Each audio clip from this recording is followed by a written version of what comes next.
아버지를 죽음으로 몰고 간 장남 맏며느리의 권리.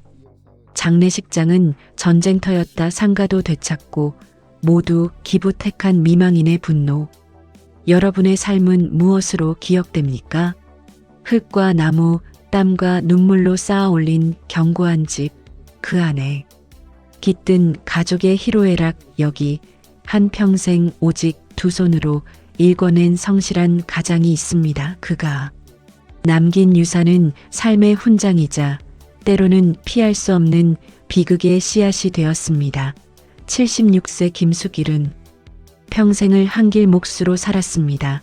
6.25 전쟁의 상처가 아물어가던 시절 26의 젊은 나이에 장가를 들었고 그 해부터 톱과 망치를 들고 건축 현장에 발을 들였습니다. 한강에 기적이라 불리던 시대, 서울은 거대한 건축 현장이었고 김숙일은 그 현장 한가운데에서 땀과 정성을 쏟아부었습니다. 그의 등에는 언제나 녹슨 군용 배낭에 챙긴 공구 주머니가 메어져 있었고 그 주머니에서 나는 금속과 나무의 향기는 그의 삶 그 자체였습니다. 김숙일의 재산은 그의 노동의 열매였습니다. 흙바닥에 씨를 뿌려 열매를 맺듯 그는 건축 현장에서 흘린 땀방울을 한 푼 두 푼 모아 가족의 울타리를 만들었습니다. 그의 손가락에는 나뭇결과 목끄트머리에 찔린 흉터가, 등에는 무거운 목재를 지며 생긴 굴곡이 선명했습니다. 그는 집을 지었습니다. 남의 집, 많은 남의 집을 지으며 자신의 보금자리를 짓기 위한 터전을 다졌죠. 그의 아내 한세아는 평생을 알뜰하게 살림을 꾸려 남편의 짐을 덜었습니다. 남편이 현장에서 땀 흘릴 때 그녀는 남몰래 김장을 담가 팔고 집 근처 텃밭을 갖고 김치 소재를 걱정 없이 해결하며 오롯이 자식들 뒷바라지에 매진했습니다. 두 사람은 장성한 5남매로 3딸과 2 아들을 뒀습니다. 모두 대학을 나와 사회에서 제 몫을 하는 듯 보였습니다. 그러나 자식들이 각자의 가정을 꾸리고 난 후 김숙일 부부의 삶에는 미묘한 긴장감이 감돌기 시작했습니다. 예전처럼 모이면 왁자지껄했던 식사 자리가 어느새 각자의 사정과 핑계로 좀처럼 쉽게 모이지 않게 되었습니다. 김숙일이 일궈낸 재산은 외형적으로 견고해 보였습니다. 5남매가 태어나고 자란 부부에게 가장 소중한 보금자리 지어진 지 40년이 다 되어가지만 김숙일이 수시로 손을 봐 여전히 튼튼했습니다. 강동구의 아파트는 은퇴를 앞두고 혹시 모를 노후와 자식들의 교육 자금을 대비해 무리하게 대출을 받아 마련했는데 당신은 허리띠를 졸라매야 했지만 지금 보니 가장 현명한 결정이었습니다. 5년 전 1호 상가는 재력이 생긴 김숙일이 당시에는 한적하던 그러나 미래가 촉망되는 상업지구 핵심 위치를 예견하고 투자한 재산. 그의 예측은 적중했고 시세는 폭등했습니다. 상가 이유는 소규모이지만 꾸준한 임대 수익을 내는 상가로 월세 수입은 부부의 노후 생활비로 충분했습니다. 김숙일의 자식들의 삶이 고단했습니다. 특히 장남 김민주는 중소기업을 운영했지만 계속되는 경기 침체와 자금난에 허덕였습니다. 그는 아버지의 재산, 그 중에서도 상가 1호야말로 자신이 재기할 수 있는 유일한 발판이라 여겼습니다. 아버지 재산이 그렇게 많으신데 왜 자식 고생은 모르고 사시나라는 생각이 문득문득 들었습니다. 둘째 아들 재혁은 공기업에 다니며 안정적인 삶을 살고 있었지만 마누라의 잔소리가 귀에 못이 박히게 들렸습니다. 형님은 사업한다고 아버지 재산에 손을 대는데 우리는 왜 이 모양이에요? 우리도 상속권 있잖아요. 3딸들도 각자 시집가서 살림을 꾸리느라 여의치 않았습니다. 특히 첫째 딸은 남편 사업이 어려워지자 아버지께서 좀 도와주실 수 없을까? 라는 말을 수없이 했습니다. 자식들은 겉으로는 부모의 건강만을 걱정하는 듯 했지만 이미 마음속으로는 아버지의 부동산 목록을 계산하고 있었습니다. 유산은 언제나 자식들의 효심을 재는 보이지 않는 저울이었습니다. 특히 큰 재산 앞에서 효도는 계산의 대상이 되기 쉬웠습니다. 김수길은 그 무게를 느끼고 있었습니다. 김수길은 자식들에게 재산을 골고루 공정하게 나누어 주고 싶었습니다. 하지만 장남의 어려운 상황과 집안의 기둥이라는 장남의 위치가 그를 망설이게 했습니다. 고향 선산에 가서도 장남에게 제사 상속에 대해 말하던 아버지의 모습이 떠올랐습니다. 그는 평생 아내 외에는 누구에게도 깊은 속을 털어놓지 못하는 고독한 가장이었습니다. 여보, 오늘 민준이 전화했어. 장사가 또 어렵나 봐. 그놈의 장사 처음부터 무리하게 시작하더니 그래도 자식인데 저 상가 하나만 미리 넘겨준다면 그게 큰 힘이 되지 않겠어? 그게 무슨 소리야? 재산은 내가 눈 감을 때 정하는 거다. 그전에는 내 것이야. 그리고 그 상가는 우리 노후를 지켜줄 마지막 보루야. 그의 목소리에는 불편함과 불안이 섞여 있었습니다. 한세아는 더 이상 말을 잇지 못했습니다. 가장 먼저 선을 넘은 것은 장남 민준이었습니다. 그는 아내 박서윤과 상의 끝에 아버지의 상가 1호를 증여받기로 몰래 계획을 세웠습니다. 그 상가는 월세 수입은 물론 시세가 계속 올라 앞으로의 가치가 폭발적일 것이 분명했기 때문입니다. 서윤은 여보, 우리가 장남인데 그게 당연한 거 아니에요? 나중에 재산이나 집안일 다 우리가 감당해야 하는 데라며 민준의 마음을 확고히 했습니다. 어느 가을 일요일 온 가족이 모인 자리 민준은 평소와 달리 굳은 표정으로 입을 열었습니다. 아이들은 거실에서 놀고 어머니는 후식을 준비하러 부엌에 가고 딸들과 둘째 아들은 안방에 모여 이야기하고 있는 틈을 타 민준은 거실 소파에 앉아 계신 아버지 앞에 조용히 앉았습니다. 아버지, 요즘 상가 1호 자리가 워낙 좋으니 관리도 힘드시고 대출도 정리하고 세금 문제도 줄일 겸 저에게 미리 증여하시는 게 어떨까요? 제가 관리하고 임대 문제 생기면 제가 직접 발로 뛰는 게 맞죠? 아버지 이제 편히 쉬셔야죠.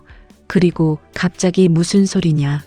그건 아직 내가 손 놓고 갈 때가 아니다. 세금 걱정은 내가 알아서 한다. 아닙니다. 아버지 연세에 그런 스트레스 받으실 필요 없어요.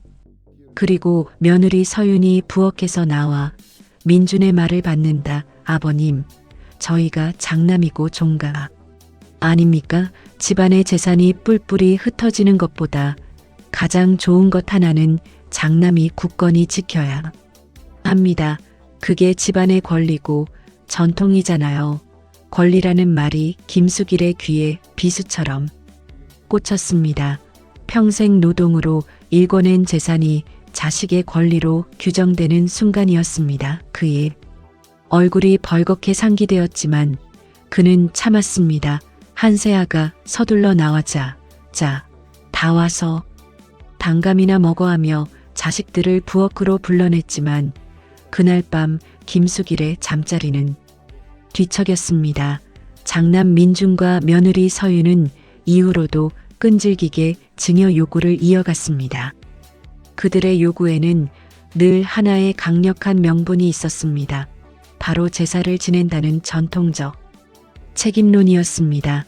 명절만 되면 그들은 집에 와서는 제사상을 차리는 한세아의 손을 도우며 어려운 상황을 애처롭게 이야기했습니다.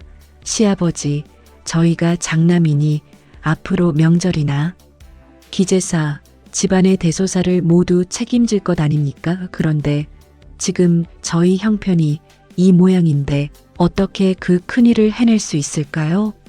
종손으로서의 의무를 다하는 대신 길목 좋은 상가 1호는 저희에게 주셔야 저희도 집안을 떳떳하게 일으켜 세울 수 있습니다. 제사라는 성스러운 의무가 재산 분배의 도구가 되는 순간 김숙일은 씁쓸함을 느꼈습니다. 제사를 지낸다는 것이 곧 가장 좋은 재산을 가로챌 권리로 변질된 현실이었습니다. 그는 고향에서 아버지가 제사상을 바라보며 지키던 그 엄숙함이 지금은 돈과 직결된 교환 조건이 되어버린 것을 안타까워했습니다. 김숙일은 평소에도 장남에게 늘 장남의 무게를 간조해 왔습니다. 하지만 지금 그가 말하는 무게는 책임이 아닌 욕심 그 자체였습니다. 그는 민준에게 내가 장남이니까 동생들 잘 챙기고 내가 중심이 되어 가족을 이끌어가라고 늘 말했지만 민준은 그 말의 본질을 가장 좋은 재산을 가져야 할 권리로 곡해하고 있었습니다. 특히 둘째 아들 재혁과 셋 딸은 이 사실을 알고 불만을 터뜨리기 시작했습니다. 한 번은 첫째 딸이 장남 부부가 온다는 소식을 듣고 일부러 아버지 댁에 찾아와 불만을 토로했습니다. 아버지, 큰오빠 부부 또 상가 이야기하러 온다며요? 오빠는 평소에 제사도 어머니가 다 차리시는 거 알면서 이제 와서 제사 타령이야? 아버지 재산에만 눈이 멀었지 저희는 뭐 시집간 딸이라 상속권도 없다고 생각하시나 봐요. 둘째 아들 재혁은 주말에 찾아와 아버지, 형은 예전에 아버지 사업 물려받을 때도 가장 많이 받았으면서 이제 와서 또 제일 좋은 걸 달라고 하는 게 상식적으로 말이 돼요? 우리도 법적 상속분이 있는데 아버지 땀으로 일군 재산을 형 혼자 다 먹으려는 거 아니에요? 자녀들 사이에 갈등이 격화되자 김숙일과 한세아 부부는 집안에서 편히 숨쉴 공간조차 잃어버렸습니다.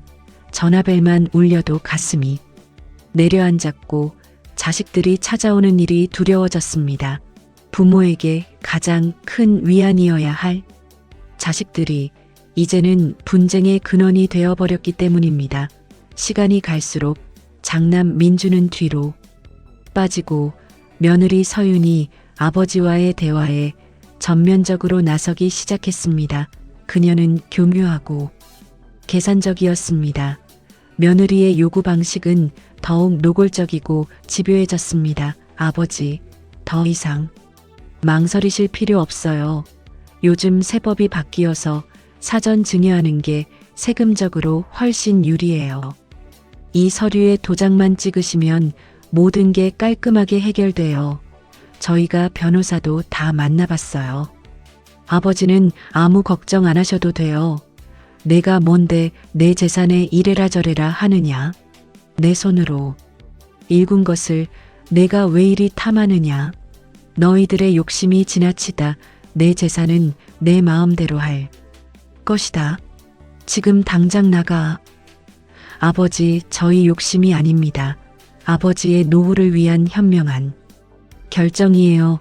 나중에 돌아가시면 상속세 폭탄 맞습니다.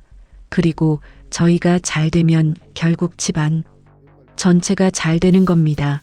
왜 저희의 권리를 인정하지 않으시는지 이해할 수가 없네요, 아버님. 아버님은 시대에 뒤처지셨어요. 권리, 욕심, 그리고 노후라는 명분 뒤에 숨겨진 차가운 계산이 두 사람 사이에 벽을 쌓았습니다. 며느리는 자신의 요구가 관철되지 않자 집안에 불필요한 마찰을 만들었고 한세아에게까지 노골적으로 불만을 표출하며 시어머니, 아버지를 좀 설득해 주세요. 우리 민준이가 얼마나 힘들게 사는지라고 눈물까지 보였습니다. 한세아는 남편과 아들 부부 사이에서 매일 눈물을 삼켰습니다. 평생 부지런했던 김숙일은 이 싸움에 극심한 스트레스를 받았고 결국 잠을 이루지 못해 약을 복용하는 일이 잦아졌습니다. 그의 얼굴에는 생기가 사라지고 웃음소리도 뜸해졌습니다. 그의 마음은 이미 목재처럼 사가 들어가고 있었습니다. 갈등이 극에 달했을 때 장남 부부는 최후의 수단을 동원했습니다. 김숙일의 건강이 급격히 나빠져 고혈압과 스트레스성 위염으로 병원에 입원했을 때였습니다. 그는 병실에 누워 끊임없이 찾아오는 자식들의 얼굴을 보며 그들의 속셈을 읽느라 지쳐 있었습니다. 병원 침대에 누워 힘겨워하던 김숙일은 그 순간 자식의 치밀한 계획 앞에 무방비 상태였습니다. 그는 자식들에게서 사랑이 아닌 계산의 눈빛만을 보았고 그 상처는 그의 회복력을 무너뜨렸습니다. 정확한 증여 방식은 불분명했습니다. 어떤 이는 병원에 누워 있을 때 중요한 부분을 고지하지 않고 그저 관리 편의를 위한 서류인 양속여 서명을 받아냈다고 주장했고, 어떤 이는 며느리가 병상에 누워있는 시아버지를 상대로 아버지, 이렇게 아프신데 그런 짐 덜어드리는 게 맞아요라며 반복되는 압박에 지쳐 김숙일이 잠시 포기 상태로 서명했다고 했습니다. 그러나 결과는 하나였습니다. 김숙일이 퇴원했을 때 이미 길목 좋은 상가 1호의 명의는 장남 김민준에게 넘어가 있었습니다. 그는 퇴원 후 집에 돌아와 서류를 정리하던 중 그 사실을 알게 되었고 그 자리에서 주저앉을 뻔했습니다. 한세아는 이 사실을 알고 충격으로 쓰러질 뻔했습니다.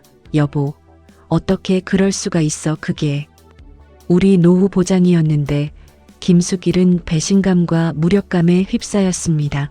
평생의 자부심이었던 견고한 재산이 자신의 의지가 아닌 방식으로 자식의 손에 넘어갔다는 사실이 그를 짓눌렀습니다. 1호 상가가 넘어간 후에도 장남 부부의 태도는 변하지 않았습니다. 오히려 증여를 빌미로 이제 아버지 부담 하나 줄었으니 마음 편히 쉬세요라며 다른 상가나 아파트에 대한 간섭을 시작했습니다. 특히 며느리 서유는 승리감에 도취된 듯 시아버지를 찾아와 이미 끝난 일에 대해 쐐기를 박았습니다. 아버지, 이제 마음 편하시죠? 세금 문제도 깔끔하게 해결됐고 관리도 저희가 하니까요. 이제 남은 상가 이혼은 자연스럽게 둘째 도련님에게 주시는 게 맞겠죠? 솔직히 이 본가는 저희가 가져가는 게 맞는데 아직은 아버지 모시고 사시니까. 이 말은 김숙일의 마지막 자존심을 짓밟았습니다. 그는 자신의 인생을, 노후를, 모든 것을 부정당하는 느낌이었습니다. 김숙일은 결국 며느리에게 평생 하지 않던 심한 욕설을 퍼부었고 그의 얼굴은 분노로 일그러졌습니다. 이 미친년아. 내 집이나 내 재산이 내 입에 오르내릴 것이 그렇게 없느냐. 당장 나가. 내 눈앞에 나타나지도 마. 아버지, 왜 그렇게까지 화를 내시나요? 저희는 장남으로서의 권리만 주장했을 뿐인데요. 아버지가 너무 편견을 가지셔서 그렇습니다. 김숙일은 그 자리에서 주저앉아 한참을 떨었습니다. 증여된 상가를 되돌릴 방법은 없었습니다. 법적 절차는 복잡했고 김숙일은 이미 심적으로 지쳐 있었습니다. 그는 내가 평생을 고생해서 재산을 모은 게 죄였나라고 스스로를 자책했습니다. 재산을 지키지 못한 무능한 가장, 자식들에게 휘둘린 무기력한 아버지가 되었다는 생각에 그는 깊은 우울감에 빠졌습니다. 고독한 목수의 마음은 이미 뼈대만 남은 집과 같았습니다. 평생 단단하게 지켜왔던 삶의 기준이 무너지는 순간 그에게 남은 것은 절망뿐이었습니다. 그는 자식들에게서 아버지로서의 존경을 잃었다고 생각했고 스스로를 실패한 가장으로 낙인 찍었습니다. 어느 가을날 새벽 한세아가 잠시 이른 아침 장을 보러 자리를 비운 사이 김숙일은 자신이 불면증과 우울증 때문에 복용하던 약을 과도하게 복용했습니다. 고통스러운 자식들의 싸움과 그 싸움의 원인이 된 자신의 재산으로부터 벗어나고 싶었던 고독한 가장의 마지막 선택이었습니다. 그의 곁에는 아무도 없었습니다. 그렇게 세월을 쌓아 올린 목수의 삶은 76세의 나이에 멈춰 섰습니다. 비극적인 방식으로. 그리고 이 사건은 오남매가 벌일 잔혹한 상속 전쟁의 서막에 불과했습니다. 이미 상가한 채를 손에 넣은 장남, 그나마 남은 재산을 법대로 나누려는 동생들 아버지의 빈자리는 그들의 탐욕으로 채워지기 시작했습니다. 새벽녘 119 구급차와 경찰차가 김숙일 부부의 집 앞에 멈춰 섰을 때 이웃들은 창문 너머로 불안한 시선을 보냈습니다. 한세아는 이미 남편의 싸늘한 몸 앞에서 정신을 잃어가고 있었습니다. 그녀의 온몸이 떨렸고 여보 왜 그런 짓을 왜 나를 두고라는 말만을 반복했습니다. 남편의 극단적인 선택은 한세아에게 세상이 무너지는 경험이었습니다. 평생의 동반자가 고독 속에서 스스로 삶의 끈을 놓았다는 사실은 남겨진 자의 가슴에 영원히 지워지지 않을 죄책감과 고통을 새겼습니다. 내가 좀 더 잘 챙겼더라면이라는 생각이 그녀의 가슴을 핥히었습니다. 경찰 조사가 시작되고 부검 결과 약물 과다 복용이 사인으로 확인되자 자식들에게 이 비극적인 소식이 전달되었습니다. 장남 민준 부부는 가장 먼저 병원 응급실로 달려왔습니다. 그러나 그들의 충격 속에는 다른 감정이 섞여 있었습니다. 상가 증여 문제로 인해 아버지와 극한으로 다퉜다는 사실이 그들의 발목을 잡았습니다. 그들은 주변의 시선과 다른 형제들의 질책이 두려웠습니다. 민준이 얼굴에는 슬픔보다는 당황스러움이 그리고 얼른 상황을 수습해야 한다는 초조함이 스쳤습니다. 아버지의 죽음 앞에서 자식들은 슬퍼야 마땅했습니다. 하지만 이미 증여된 상가 1호 그리고 그 상가 증여를 둘러싼 격렬한 다툼은 그들의 슬픔마저 의심스럽게 만들었습니다. 과연 그들의 눈물 속에 몇 %의 진실이 담겨 있을까요? 장례 절차가 진행되던 중 어머니 한세아는 남편의 서재를 정리하다가 뜻밖의 물건을 발견했습니다. 평소 남편이 중요하게 다루던 개인 금고안 가장 깊숙한 곳에 보관된 두꺼운 서류 봉투였습니다. 봉투에는 서람법무법인 변호사 공증필이라는 도장이 선명하게 찍혀 있었고 작성일자는 그가 장남과 다툰 직후 병원에 입원하기 불과 한 주 전이었습니다. 한세아는 봉투를 열어볼 엄두가 나지 않았습니다.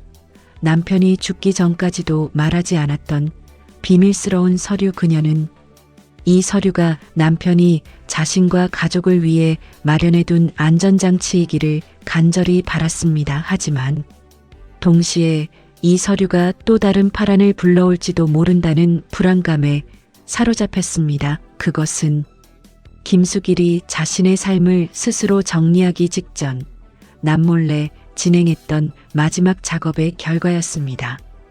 자신의 죽음 이후 가족 간에 벌어질 피바람을 예견하고 홀로 고독하게 준비했던 방패이자 아이러니하게도 또 다른 분쟁의 불씨였습니다. 한세아는 당장은 이 서류의 존재를 누구에게도 알리지 않기로 결심했습니다. 그녀는 빈소에 마련된 남편의 영정 앞에 무릎 꿇고 이 봉투를 자신의 옷 속 가장 깊숙한 곳에 숨겼습니다. 그녀는 이 봉투를 남편이 고통 속에서 자신에게 남긴 마지막 부탁이자 마지막 보루로 여겼습니다. 장례식장 빈소가 마련되자마자 오남매가 모두 모였습니다. 조문객들은 끊임없이 찾아왔지만 그 어떤 조문보다도 무겁고 차가운 것은 가족들 사이의 공기였습니다.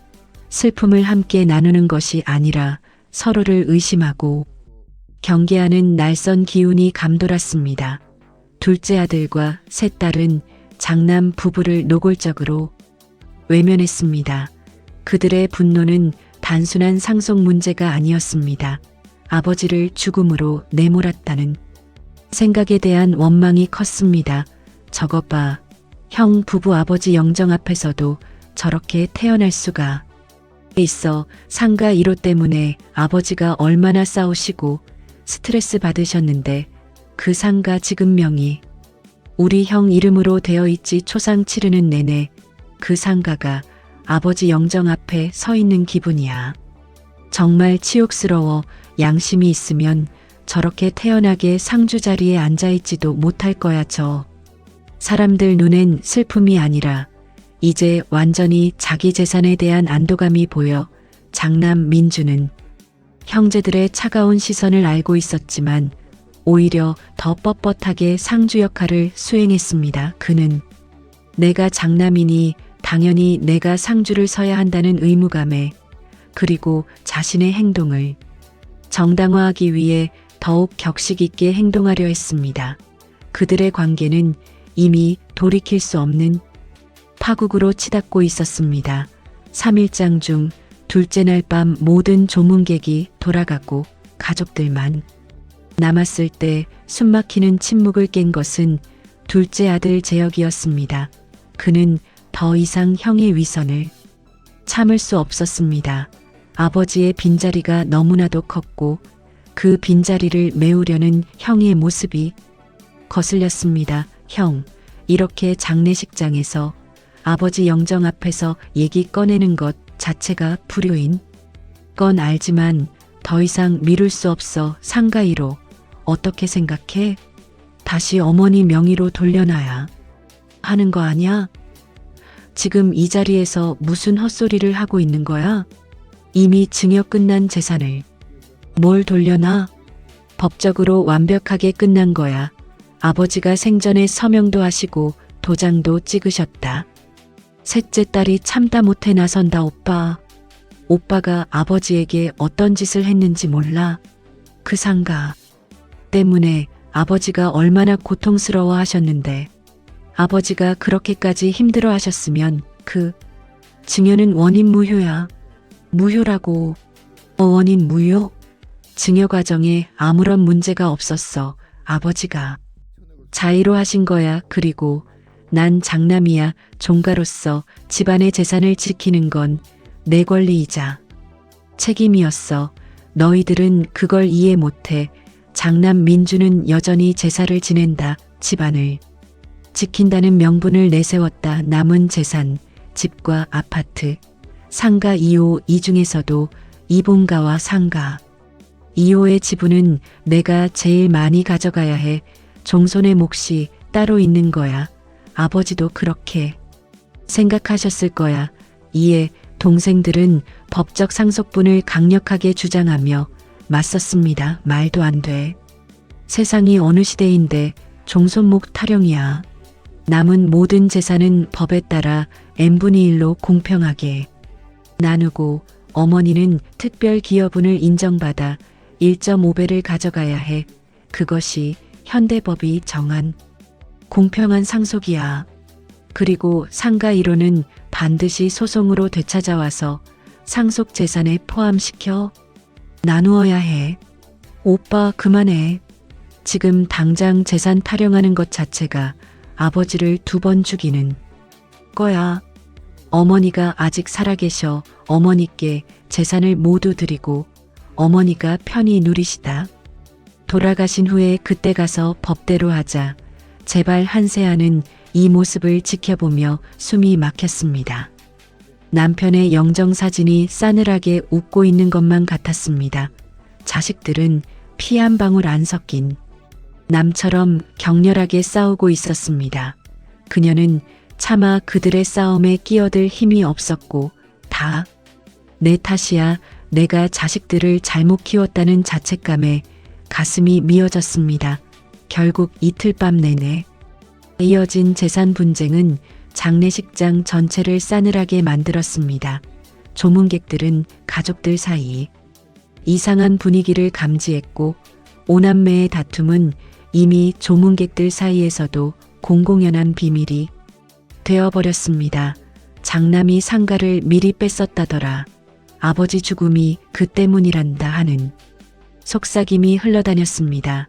고인이 된 아버지의 마지막 길은 평안하지 못했습니다. 자식들의 탐욕은 고인의 영혼마저 붙잡고 흔드는 듯 했습니다.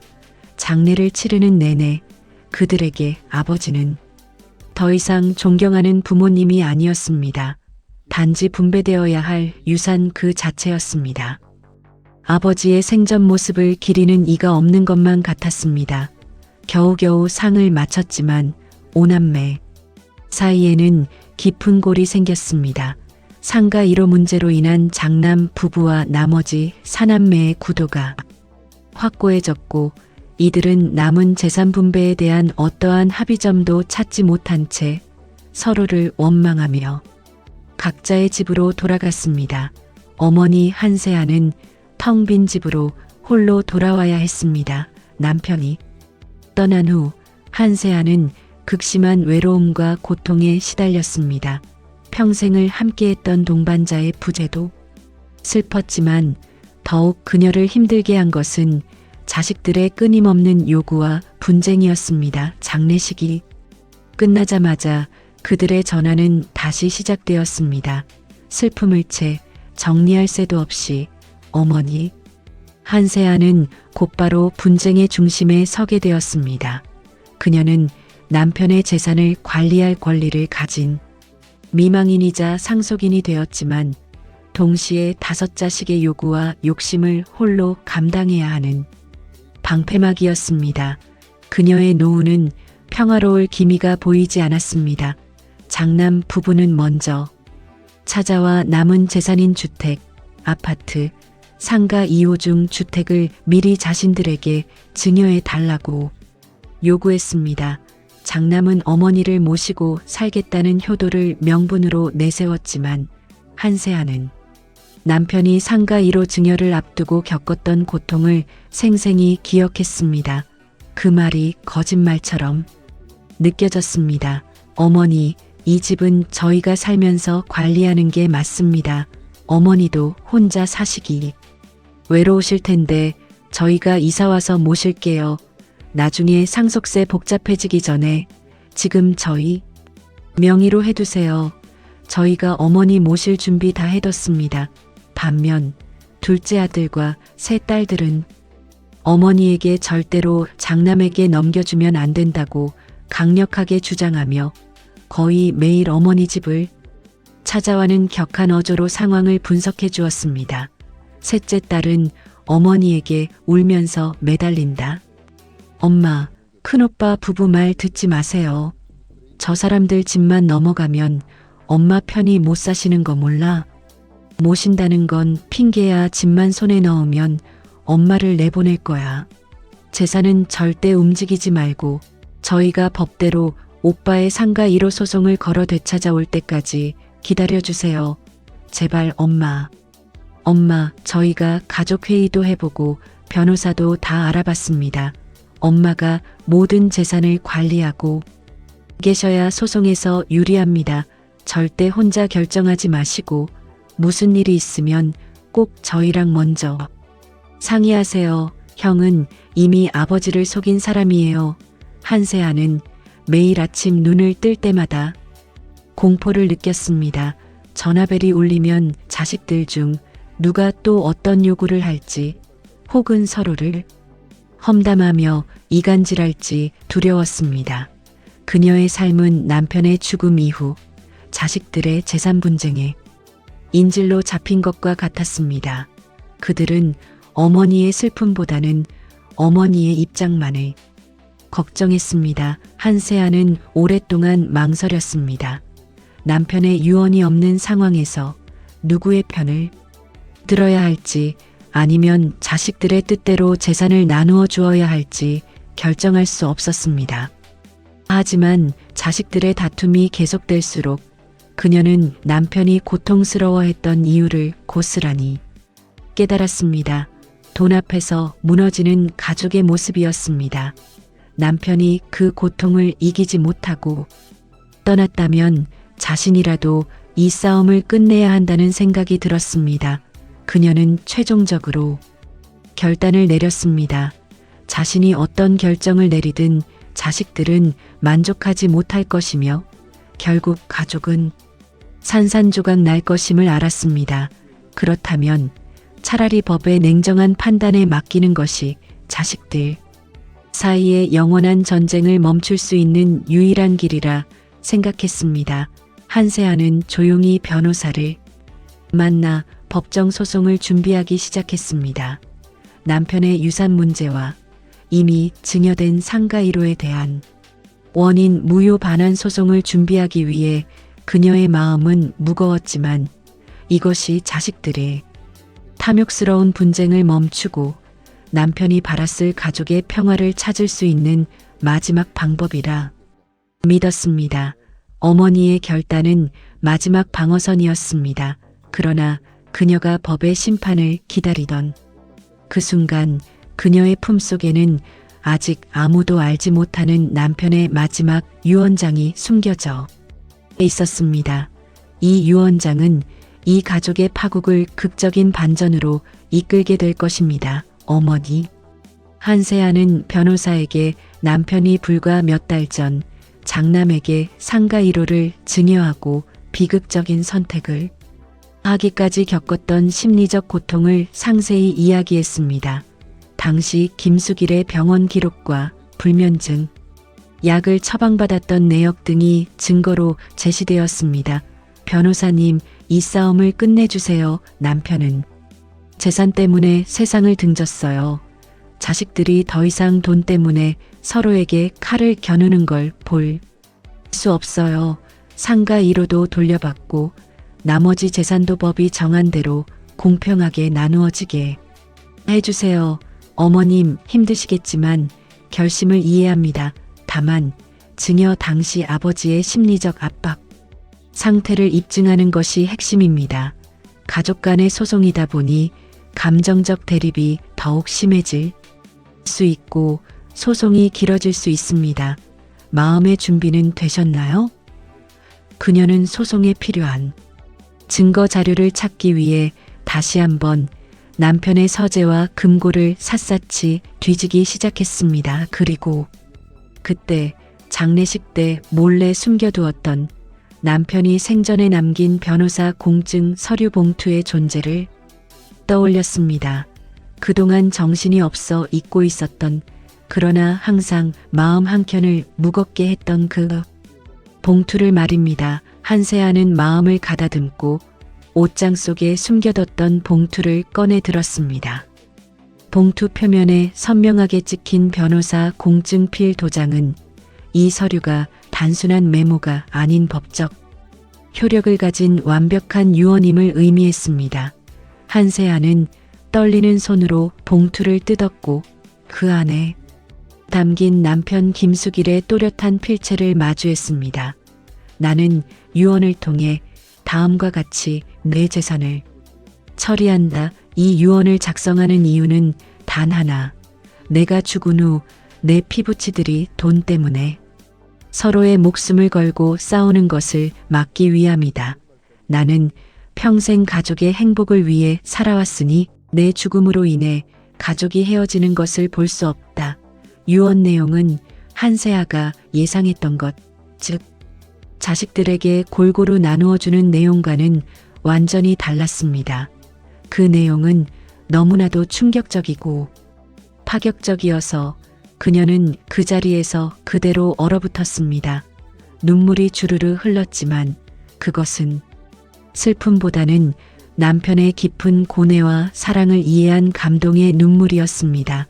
이미 장남 김민준에게 증여된 서울 소재 상가 1호에 대해 본 유언서 공증 시점 이전에 이루어진 증여는 심각한 부양 의무 불이행 및 망인의 정신적 고통을 수반한 지속적 압박에 의한 것으로 간주한다. 따라서 본 유언의 효력 발생과 동시에 상기 증여는 무효로 하며 장남 김민주는 즉시 해당 상가를 상속 재산으로 원상 복귀시켜야 한다. 만약 이를 거부할 경우 유집행자는 즉시 법적 조치를 취할 수 있다.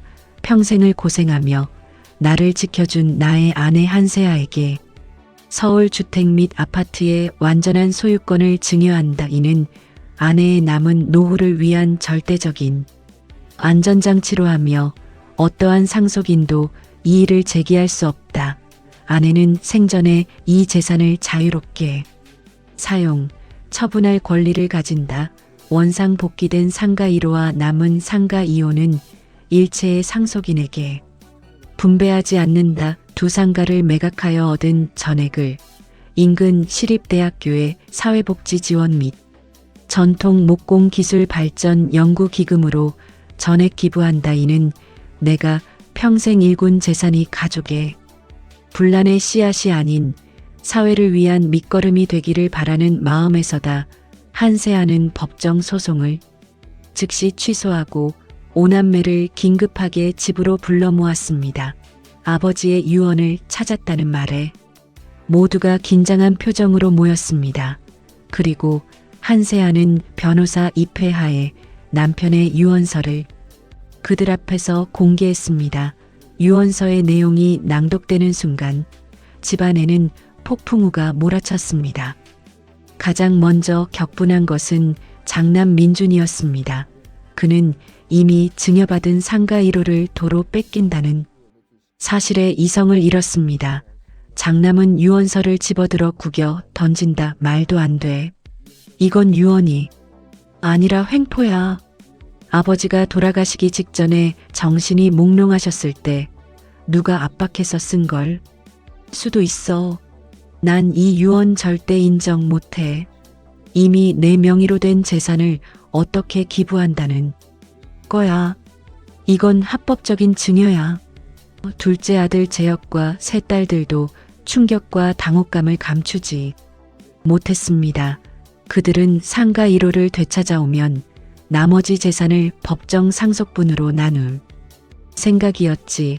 그 귀한 상가 두 채가 대학 기부금으로 사라질 것이라고는 꿈에도 상상하지 못했습니다. 기부란 그들에게는 너무나 생소한 개념이었습니다. 엄마, 잠깐만요.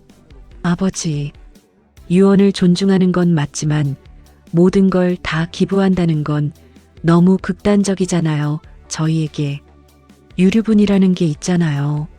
유언대로면 저희가 받을 몫이 거의 없어요.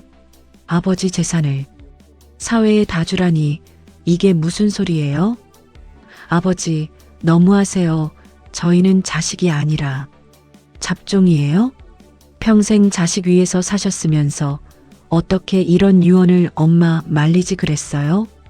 자식들의 격렬한 반발과 원망에도 불구하고 한세아는 더 이상 흔들리지 않았습니다. 그녀는 유언장을 통해 남편의 마지막 메시지를 명확하게 읽었기 때문입니다.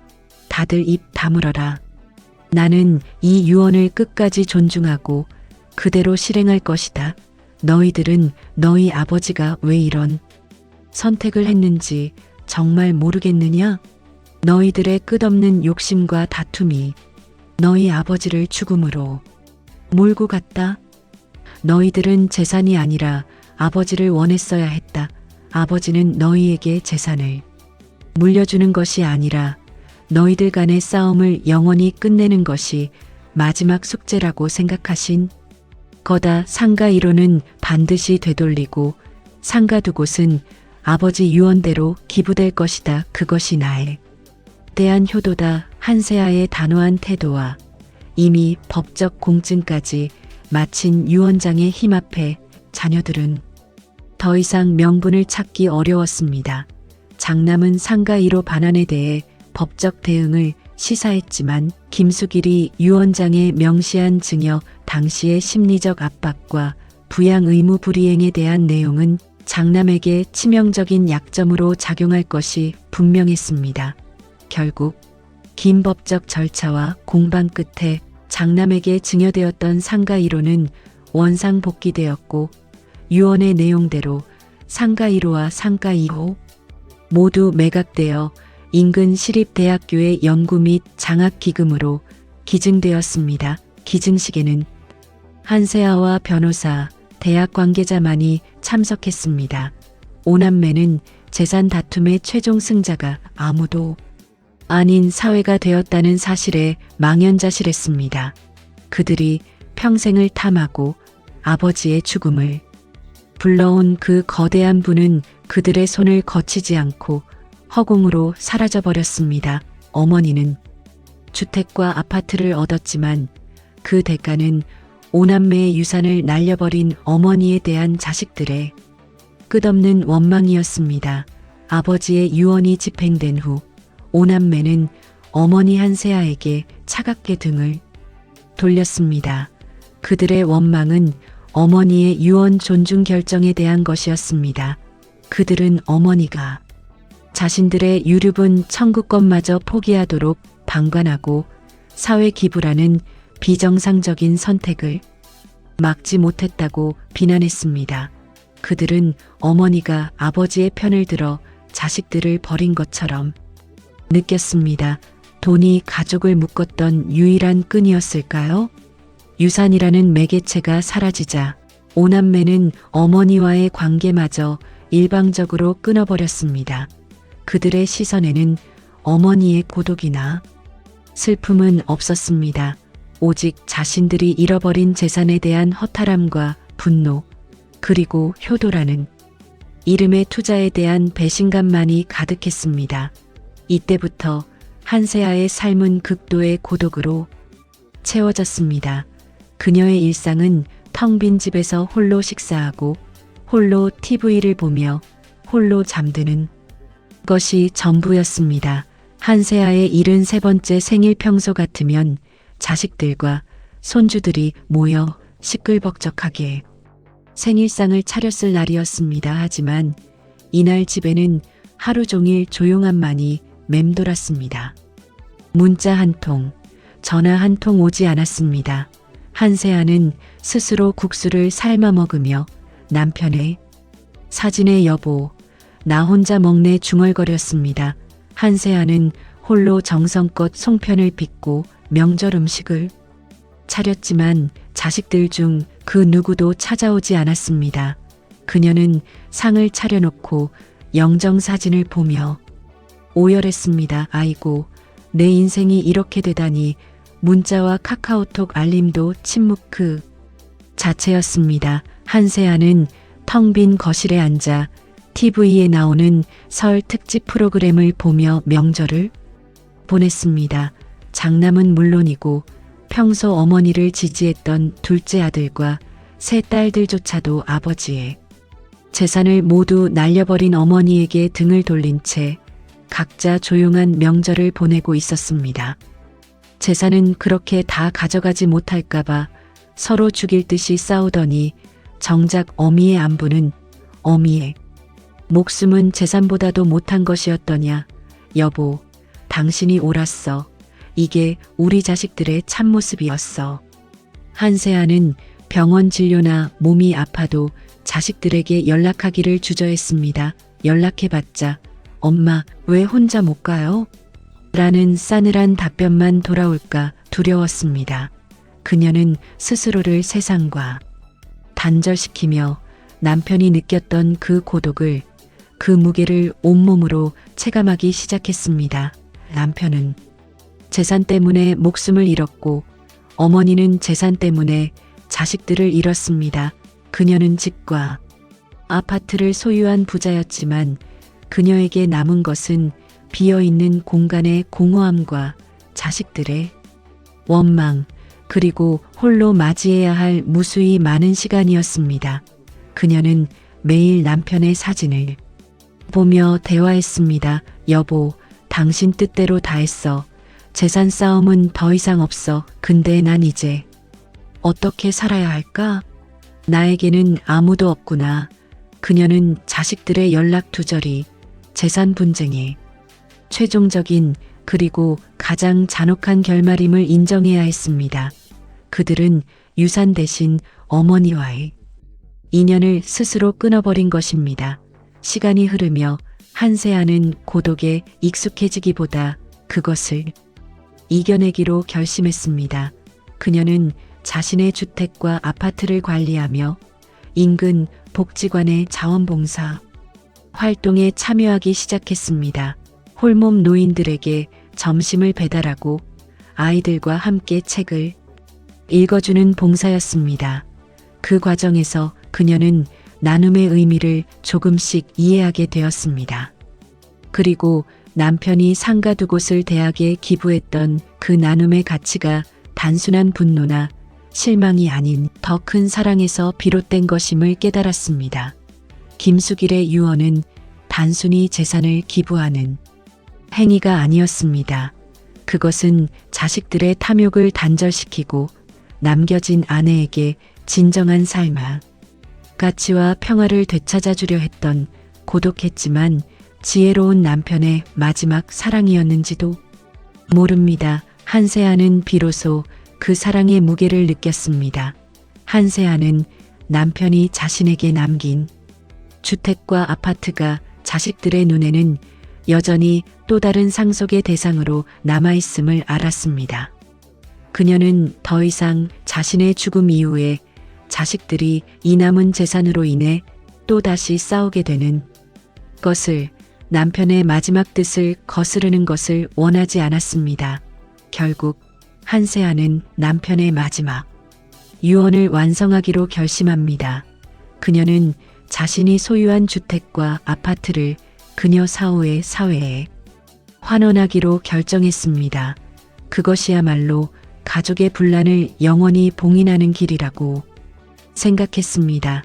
한세아는 지역의 작은 사회복지관과 동네 봉사단체를 직접 찾아가 자신의 주택을 독거 어르신 공부방 및 쉼터로 아파트를 매각하여 마련한 돈을 저소득 청소년 장학사업에 기부하겠다는 유언장을 작성했습니다.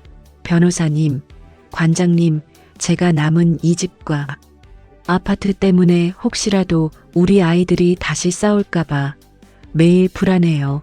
제 남편이 그랬던 것처럼 저도 이 재산을 우리 아이들이 아닌 정말 목마르게 필요로 하는 이웃에게 나누어 주고 싶습니다. 이것이 제 남편과 제가 평생을 통해 지키고자 했던 진정한 유산이라고 생각해요. 우리 가족의 비극이 누군가에게는 위로가 되길 바랄 뿐이에요.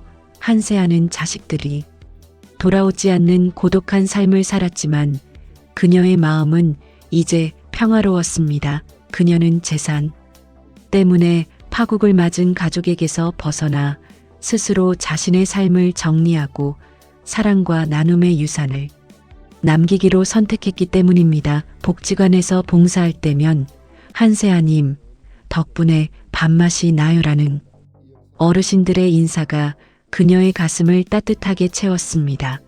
목수였던 아버지는 땀과 정성으로 재산을 쌓았고 그 재산은 자식들의 탐욕이라는 불꽃이 되어 가족을 태웠습니다. 하지만 어머니는 그 불꽃 속에서 나눔과 단절이라는 마지막 유언을 발견했습니다.